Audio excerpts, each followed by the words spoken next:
Terima kasih Tan Sri Musi dan terima kasih Menteri. Dalam sejarah 4 tahun kita bersidang, ini pertama kali Kuala Krai mencelah Menteri kerana hormat pada senior.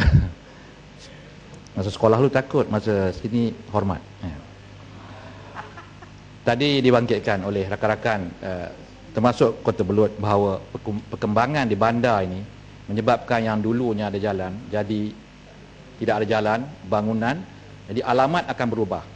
Dan premis yang saya nak sebut sini ialah alamat merupakan sebahagian daripada daftar pemilih untuk tujuan melengkapkannya. Jadi bagaimana kita nak menyelesaikan masalah apabila alamat ini berubah, jalan dulu tak ada, diganti dengan bangunan. Sedangkan orang itu masih ada di situ, ya, tetapi tidak sama dengan daftar pemilih yang terbaru.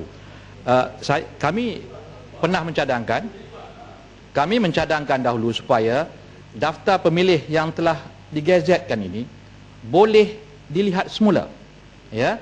Kalau ianya memerlukan satu pindaan kepada undang-undang, maka kita cadangkan supaya tidak seperti sekarang daftar pemilih tidak boleh dikaji semula, tidak boleh ada review mahkamah. Tetapi ini dimaklumkan oleh Menteri bahawa ini antara 6 perkara yang ditolak oleh SPR daripada cuba dilaksanakan pada masa ini. Jadi apa pandangan Menteri kalau boleh kita lihat semula supaya benda-benda macam ni dapat kita selesaikan dan alamat ini dapat kita masuk ke alamat yang baru melalui proses kita melihat semula daftar pemilih pada setiap masa ataupun ada masa-masa tertentu dalam masa setahun. Terima kasih. Kepaham ke tak? Faham, tapi cuma yang mak cakap dia teragak-agak. Tanya kat belakang. Itu betul dia cakap tadi, ya? Tak apa. Apa yang bangkit tu, okey, termasuk yang mak kata yang 6 perkara yang dikatakan telah ditolak. Saya ingat pada sesi yang akan datang ini, itu juga boleh ditanya kepada mereka. Ya, mengapa ditolak? Termasuk yang hak ni tadi, yang teragak-agak tadi, sama ada betul tak betul tadi. Ya? Tuan-tuan. Ya, sila. Terima kasih Datuk Tan Sri Pengerusi. Cuma saya nak confirm sama adakah ini secara dasarnya telah membenarkan rakyat Malaysia yang berada di luar negara untuk mengundi secara pos dalam PIU ke-13. Itu yang pertama.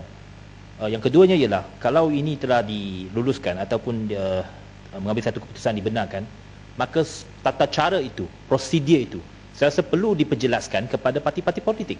Kerana ini melibatkan mungkin ratusan ribu pengundi baru yang undi pos itu akan dihantar balik dan kita kena tahu bagaimana proses itu berjalan supaya proses itu biar transparent dan semua parti politik yang bertanding tahu apakah mereka expect semasa proses pengundian pada PIU 13 nanti. Terima kasih.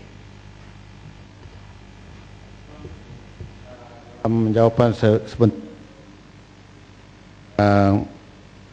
SPR pada masa ini sedang di peringkat akhir, ya, untuk muktamad.